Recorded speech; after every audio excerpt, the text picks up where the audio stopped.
ព័ត៌មានពិស្ដាទី1នេះគឺជាសេចក្តីរាយការណ៍របស់សារព័ត៌មាន Bloomberg បើយោងតាមសេចក្តីរាយការណ៍របស់សារព័ត៌មាន Bloomberg ដែលនៅសហរដ្ឋអាមេរិកនេះបានឲ្យដឹងថាគឺចាប់តាំងពីរបត់នៃសតវត្សមកគឺបានន័យថាចូលសតវត្សថ្មីមកគឺនៅយប់ថ្ងៃបោះឆ្នោតគឺធម្មតាគឺជាយប់ថ្ងៃដ៏អស្ចារ្យសម្រាប់អ្នកដែលប្រកាន់នយោបាយកែតម្រង់តាមលទ្ធិប្រជាធិបតេយ្យហើយវាជាថ្ងៃដ៏ពិបាកវេទនាសម្រាប់អ្នករាជានិយមនៅក្នុងប្រទេសថៃក៏ប៉ុន្តែនៅពេលឥឡូវនេះការបោះឆ្នោតលើកនេះគឺគណៈបកដែលក្រមរាជានិយមគ្រប់គ្រងគឺបានឈ្នះហើយដូច្នេះបើតាមការវិភាគគឺអាចនឹងមានស្ថិរភាពខ្លះនៅក្នុងប្រទេសថៃដែលផ្អែកទៅលើលទ្ធផលនេះ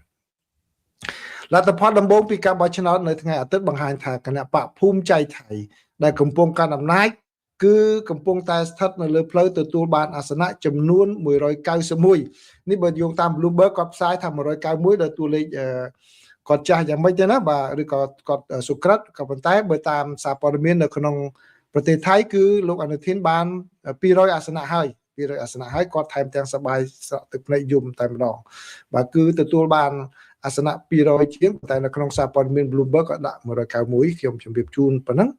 នៅក្នុងសភាតំណាងរាស្ត្រដែលមានសមាជិកចំនួន500រូបដែលស្ទើរតែចំនួន3ដង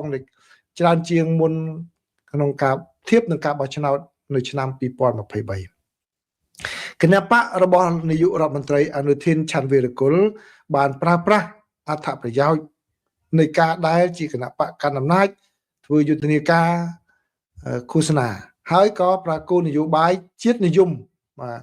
ដែលបណ្ដោះឲ្យបានផុសផុលកាន់តែខ្លាំងឡើងនៅក្នុងប្រទេសថៃក្រោយពីមានចំនួនព្រំដែនដ៏តានតឹងជាមួយនឹងប្រទេសកម្ពុជាហើយលទ្ធផលនេះធ្វើឲ្យអ្នកវិភាគជាច្រើនមានការភ្ញាក់ផ្អើលគណៈបកភូមិใจថៃក៏បានដាក់ខ្លួនឯងជាអ្នកការពារផលប្រយោជន៍រាជវង្សានុវង្សរួមទាំងការទប់ទល់នឹងកិច្ចខិតខំប្រឹងប្រែងណាមួយដើម្បីផ្លាស់ប្ដូរច្បាប់ដែលនឹងអនុញ្ញាតឲ្យមានការពិភាក្សាដោយសេរីអំពីរាជានិយមដែលនៅតែជាប្រធានបទដ៏រសើបនិងហាមឃាត់នៅក្នុងប្រទេសថៃព្រះមហាក្សត្រមហាវិចារាលង្កនបានរាជានុញ្ញាតឲ្យលោកអនុทินចូលគាល់នៅមុនថ្ងៃបោះឆ្នោតដែលជាព្រឹត្តិការណ៍មួយដែលមិនតាក់ទងនឹងការបោះឆ្នោតជាផ្លូវការទេប៉ុន្តែបានតាក់ទាញចំណាប់អារម្មណ៍ដោយសារតែពេលវេលានៃការអនុញ្ញាតឲ្យនោះគឺគៀកនឹងការបោះឆ្នោតលោកធីទីណានពងសុតិរៈសាស្ត្រាចារ្យផ្នែកវិទ្យាសាស្ត្រនយោបាយនៅសាកលវិទ្យាល័យជូឡាឡង់កនដែលបានសរសេរអំពីនយោបាយថៃអស់រយៈពេលជាច្រើនទសវត្សរ៍មកហើយបាននិយាយថាពេលខ្លះអរិយឬក៏ពួកបិសាចដែលអ្នកស្គាល់អាចជាមនុស្សម្នាក់ដែលអ្នកអាចរស់នៅជាមួយបានគឺ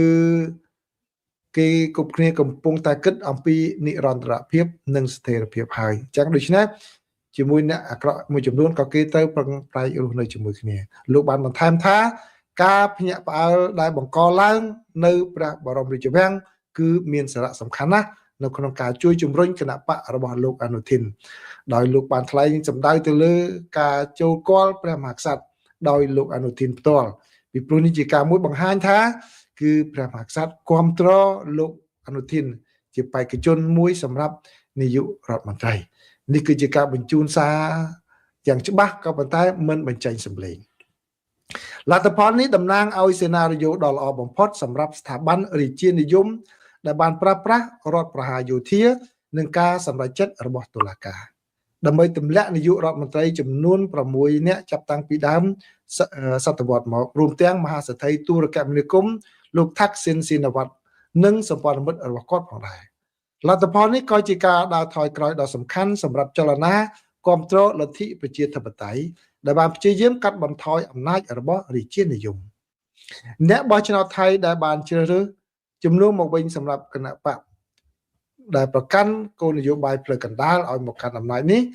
គឺគណៈបកនេះបានចំណាយពេលអស់ជាច្រើនឆ្នាំមកហើយធ្វើការងារដោយចងសម្ព័ន្ធភាពជាមួយនឹងរដ្ឋាភិបាលសម័យនោះដែលជាធម្មតាការធ្វើដូចនេះគឺដើម្បីជាធ្នូនឹងការទទួលបានតំណែងសំខាន់នៅក្នុងគណៈរដ្ឋមន្ត្រីឥឡូវនេះ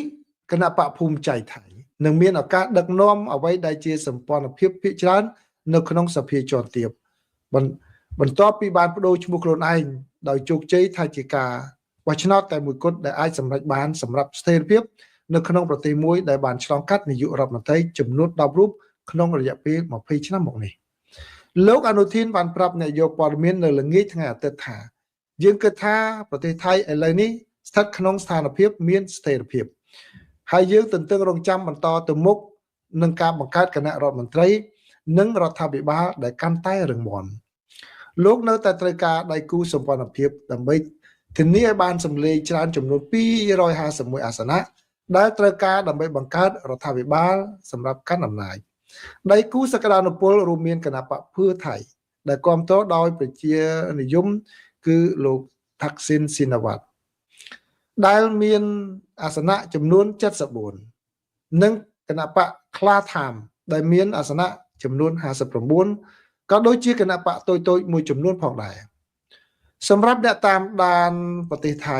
សំណួរដែលចម្បងឥឡូវនេះគឺថាតើលោកអនុทินអាចទាញអត្ថប្រយោជន៍ពីការបង្ហាញលទ្ធផលដ៏រឹងមាំរបស់លោកនៅក្នុងការស្ទង់មតិនៅក្នុងការបោះឆ្នោតដើម្បីបង្វែរសេដ្ឋកិច្ចទុនខ្សោយរបស់ប្រទេសថៃដែលកំពុងតែពិបាកហើយនឹងមានការធ្លាក់ចុះនោះហើយនឹងវិនិយោគិនដែលមានការប្រុងប្រយ័ត្ននិងនឿយណាយជាងមុនហើយក៏ដូចជាបញ្ហាដែលប្រទេសថៃមានប្រជាពលរដ្ឋវ័យចំណាស់កាន់តែច្រើន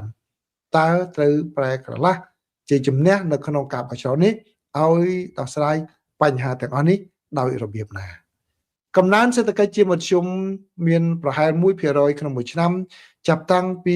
មានជំងឺរាតត្បាត COVID-19 មកដែលទាបជាងប្រទេសដទៃទៀតក្នុងតំបន់ដូចជាប្រទេសវៀតណាមនិងឥណ្ឌូនេស៊ី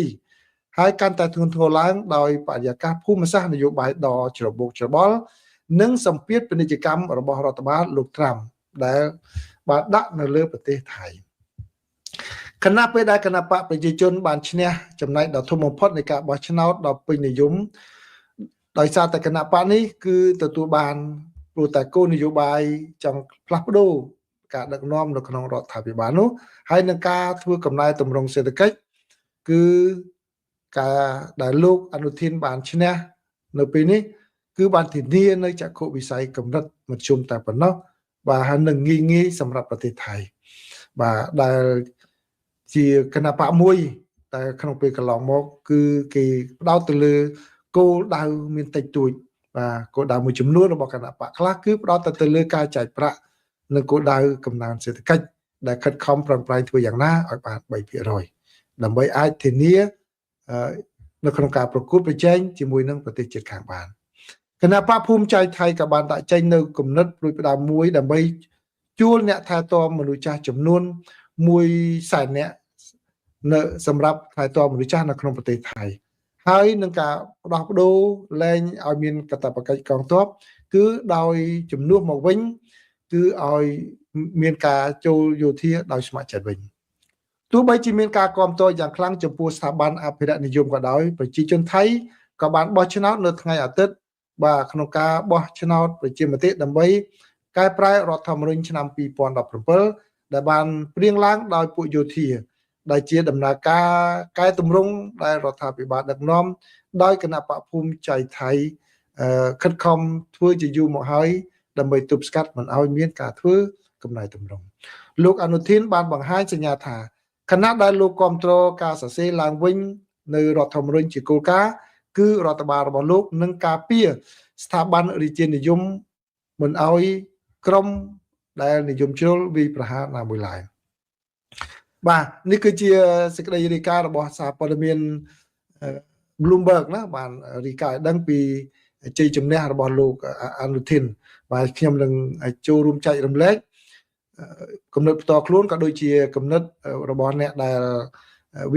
អ្នកវិភាគប្រចាំប្រទេសផងដែរនៅក្នុងចុងម៉ោងណានៅចំណុចទី4ខ្ញុំនឹងចែករំលែកដើម្បីជាចំណេះដឹងដល់ប្រិយមិត្តផងដែរ